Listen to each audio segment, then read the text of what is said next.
मैंने पहले भी कहा था और अभी भी मैं कह रहा हूं कि अगर आपके पास में मौलवी का सर्टिफिकेट है, किस चीज़ का, मौलवी का, तो मौलवी के सर्टिफिकेट से आप बिहार डीएलएड एंट्रेंस एग्ज़ाम 2024 के लिए फॉर्म भर सकते हैं।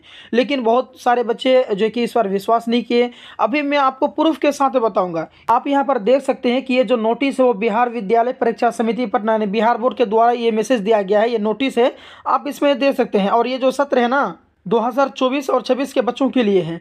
तो मैं आपको यहाँ पर जो है कि लाइव प्रूफ दिखाऊंगा कि किस तरीके से जो है कि यहाँ पर बताया गया है कि आप मौलवी के भी सर्टिफिकेट से जो है कि आप इंट्रेंस का फॉर्म भर सकते हैं, डीएलएड कर सकते हैं। देखिए यहाँ पर पहले तो +2 के बारे में बोला कि अगर आपके उसमें +2 का सर्टिफिकेट है तो आप भर सकते हैं, लेकिन उसमें 50% का जो है अंक होना चाहिए। और जो मेरा मेन मुद्दा है वो यहाँ पर आप देखिए, यहाँ 3 नंबर में, ठीक है, कि यहाँ पर प्रशिक्षण संस्थाओं में नामांकन हेतु शैक्षणिक योग्यता, यानी आप अगर डीएलएड में फॉर्म भरना चाहते हैं, डीएलएड में रजिस्टर करना चाहते हैं तो आपका योग्यता क्या होना चाहिए।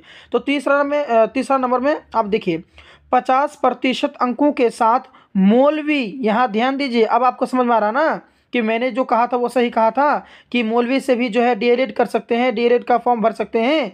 अब यहाँ पर आप दिमाग लगाइए, क्या कहा यहाँ पर कि 50% अंकों के साथ मौलवी की परीक्षा पास करने वाले उर्दू अभ्यर्थी डीएलएड पाठ्यक्रम में नामांकन के पात्र होंगे। यानी अगर आपने मौलवी कर रखी है उर्दू से और मौलवी में जो आपका जो मार्कशीट है, रिजल्ट है, उसमें अगर आपका 50% नंबर आया हुआ है तो आप जो है उर्दू से डीएलएड पाठ्यक्रम में नामांकन के पात्र होंगे, यानी आप डीएलएड में एडमिशन कर सकते हैं।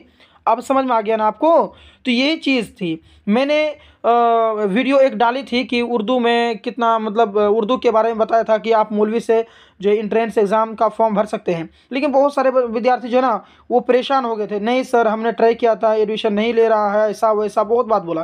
तो यहाँ पर देखिए वो समझे नहीं। तो यहाँ पर देखिए ये तो नोटिस है ना, ये नोटिस आपका बिहार बोर्ड का है कि नहीं। और उसमें साफ साफ से आपको कहा है कि 50% अंकों के साथ मौलवी की परीक्षा जो है पास करने वाले उर्दू अभ्यर्थी डीएलएड पाठ्यक्रम में नामांकन के पात्र होंगे। जब उन्होंने खुल के बोल दिया कि मौलवी लफ्ज आ ही गया और उर्दू आ गया, मतलब क्या, अगर आपके पास मौलवी का सर्टिफिकेट है तो आप जाइए फॉर्म भरिए, आपका क्यों नहीं होगा, ज़रूर होगा। ठीक है, ये मैं नहीं बता रहा हूँ, ये बिहार बोर्ड आपको बता रही है। तो इसीलिए इस बात को समझेंगे, किसी के बात पर नहीं आएंगे, किसी के जो है कि झांसे में नहीं आएंगे, किसी की बात को नहीं सुनेंगे। जो मैं यहाँ पर बता रहा हूँ उसी बात पर विश्वास करेंगे और फॉर्म भरने के लिए आप जाएंगे। ठीक है, चलिए। और उसके साथ साथ दोस्तों इस वीडियो के डिस्क्रिप्शन में मैं अपना व्हाट्सअप का ग्रुप डाल दूंगा, व्हाट्सअप नंबर का ग्रुप डाल दूंगा। उस व्हाट्सअप ग्रुप में आप लोग जो है कि ज्वाइन हो जाएंगे। उसी में मैं आपको उर्दू की सारी तैयारी उसी में कराऊंगा, या फिर मतलब यूट्यूब में तो डालूंगा ही, साथ में जो है कि उसमें PDF वगैरह सेंड कर दिया करूँगा। जो भी इन्फॉर्मेशन रहेगा मैं ग्रुप में डाल दिया करूँगा। इसीलिए आप जो है इस वीडियो के डिस्क्रिप्शन में व्हाट्सअप ग्रुप का लिंक रहेगा, उसमें क्लिक करेंगे और व्हाट्सअप में ज्वाइन हो जाएंगे। और मेरा व्हाट्सअप नंबर एक नोट कर लेंगे, 9241484870। इस नंबर को आप ज़रूर नोट कर लेंगे और इसमें जो है कि व्हाट्सअप करेंगे जो भी आपकी समस्या। कॉल नहीं लगाएंगे दोस्तों, क्योंकि कॉल रिसीव नहीं हो पाता है ना। आप व्हाट्सअप में मैसेज छोड़ देंगे, मैं कभी देखूंगा, उसके बाद मैं आपको आंसर कर दूंगा, है कि नहीं। तो बिंदास हमारे साथ जुड़े रहना है। उर्दू की तैयारी जो है इसी चैनल से आपको कराया जाएगा। तो मिलते हैं नेक्स्ट वीडियो में, धन्यवाद।